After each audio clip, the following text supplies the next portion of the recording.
Good morning, this is your Kelso Report for Wednesday, February 22nd, and I'm your host, Clark Kelso. Well, we had a fair amount happen yesterday. The Supreme Court granted review in an affirmative action case, in a case involving maritime law, and issued a couple of opinions in the areas of habeas corpus and immigration. And the Ninth Circuit issued an opinion dealing with civil forfeiture and another habeas corpus.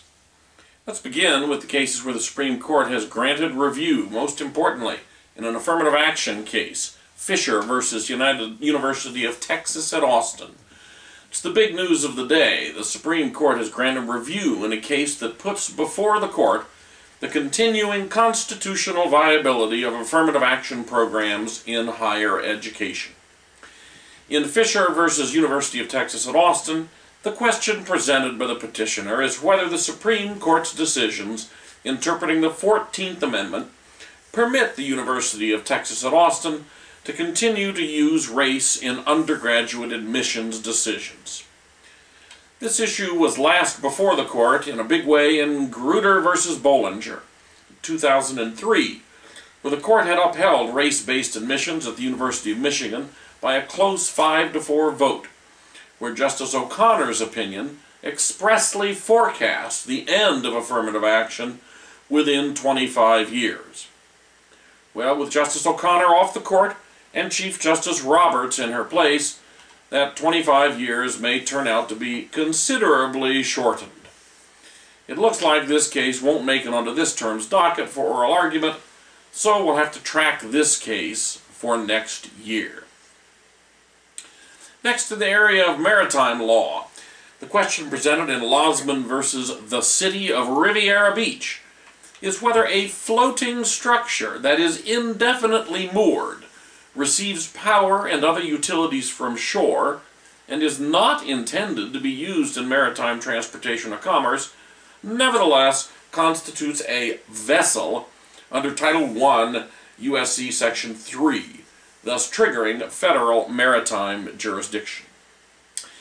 The 11th Circuit held in this case that such a structure is indeed a vessel, a holding that conflicts with decisions from the 5th and 7th Circuits.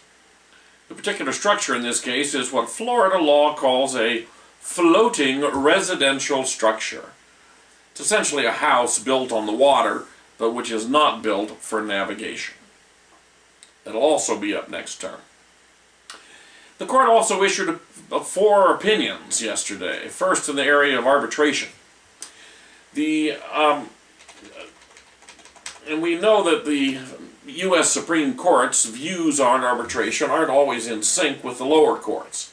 As we've noted many times before, the Supreme Court is a lot more inclined to enforce arbitration clauses than many state courts. State courts, in effect, sometimes go looking for reasons to avoid the broad reach of the Federal Arbitration Act. But when they're not careful, they run afoul of the broad federal policy favoring arbitration. We get another reminder of this in Clarksburg Nursing Home and Rehabilitation Center versus Marchio, where the Supreme Court yesterday reversed the Supreme Court of Appeals of West Virginia. The West Virginia court held that as a matter of public policy under West Virginia law, an arbitration clause in a nursing home admission agreement adopted prior to an occurrence of negligence that results in a personal injury or wrongful death shall not be enforced to compel arbitration of a dispute concerning the negligence. Well, this type of broad bar to arbitration has repeatedly been held by the U.S. Supreme Court to be preempted by the Federal Arbitration Act.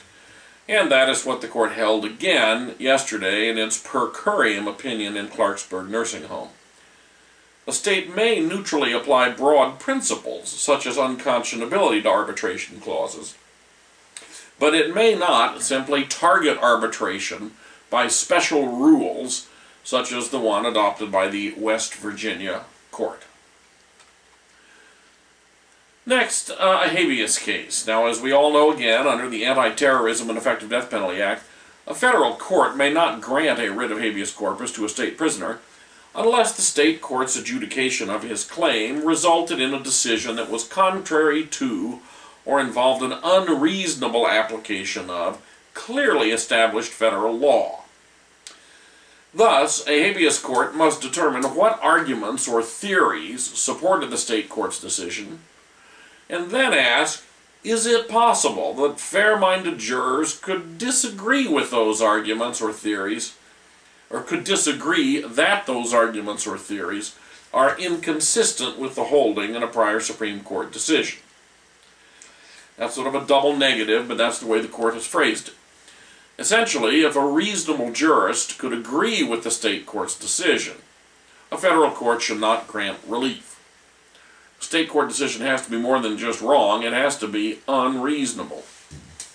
Well, in Wetzel v. Lambert, the Third Circuit had reversed a district court's denial of habeas because it found that one of two arguments in support of the state court's denial was unreasonable. But the Third Circuit completely ignored the other independent ground for denying relief. And so the Supreme Court vacated the Third Circuit's judgment and remanded to that court so it could undertake the reasonableness analysis on the alternative ground. At the very end of the opinion, the Supreme Court did its own mini-analysis, which suggests that the alternative ground was at least reasonable.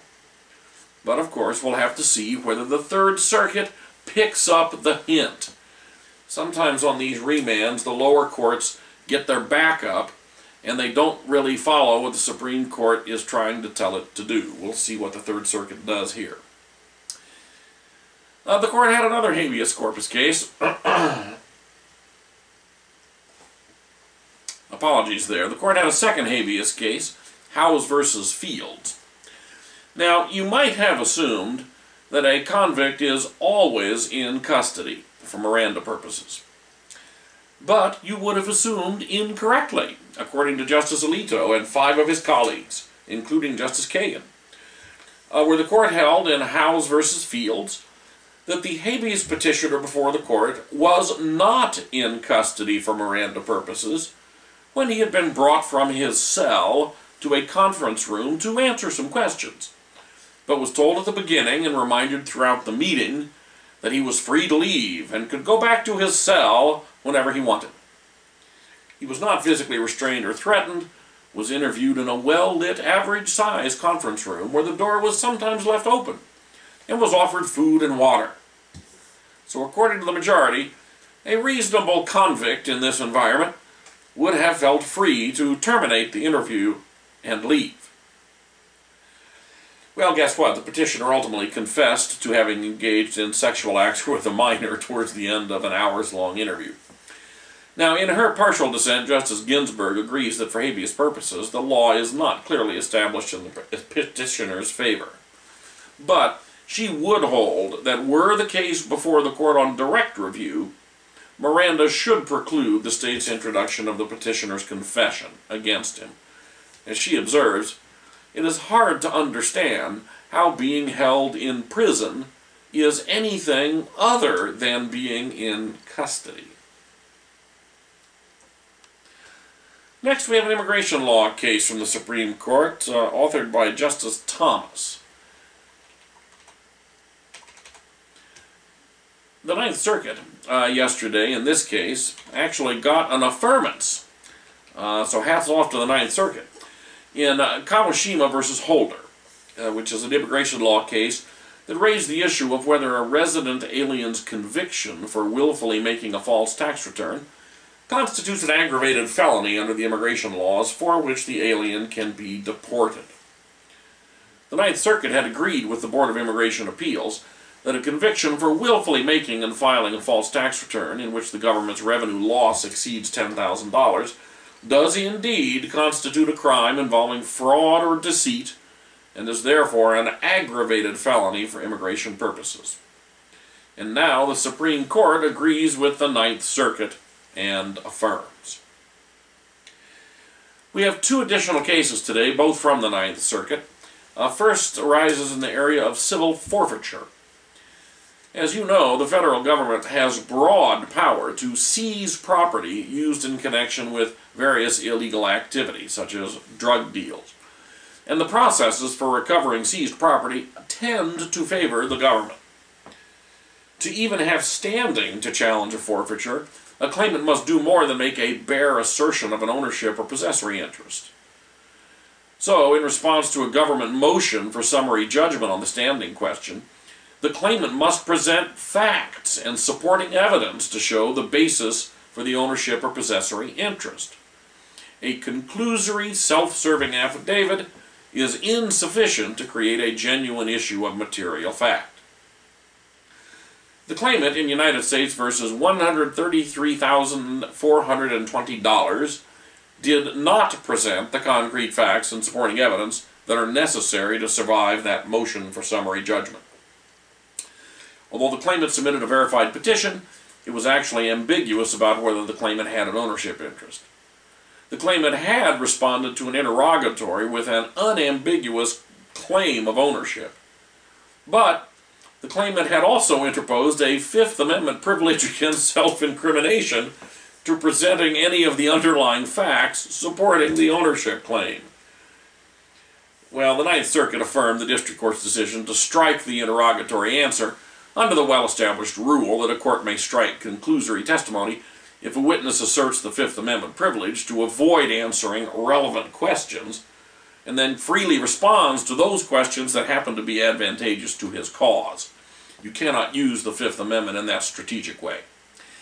With the interrogatory answer gone and the verified petition ambiguous, the Ninth Circuit affirmed the district court's decision to grant the government's motion for summary judgment, and they get to keep the $133,000. Our second Ninth Circuit case arises in the area of habeas corpus. The Anti-Terrorism and Effective Death Penalty Act again. This time we look at its limitations period. As you know, it has a very short one-year limitations period. Although it is short, it is told during those periods of time when a habeas petition is pending before a state court. Nevertheless, a petitioner needs to watch the clock carefully to make sure it doesn't run. Well, in Mardisich v. Kate, the Ninth Circuit held that the one-year limitations period applies on a claim-by-claim basis. And with that reasoning, the court affirmed the dismissal of 3 of the petitioner's 4 claims. The 3 dismissed claims challenged a state administrative agency's order which had remanded her to a state superior court for resentencing. She had previously challenged that order in a state administrative mandamus filing which was denied. The Ninth Circuit held that the limitations period began to run when the denial of her administrative mandamus became final. And that meant her federal habeas filing was about 18 months too late. Her only remaining claim, which was not time-barred, had challenged the Superior Court's decision at the subsequent resentencing hearing. But the district court had dismissed that claim on its merits, and the petitioner had not appealed that order. So this particular habeas case is over and done with. And that's it for today's Kelso Report. Have a great day in the law.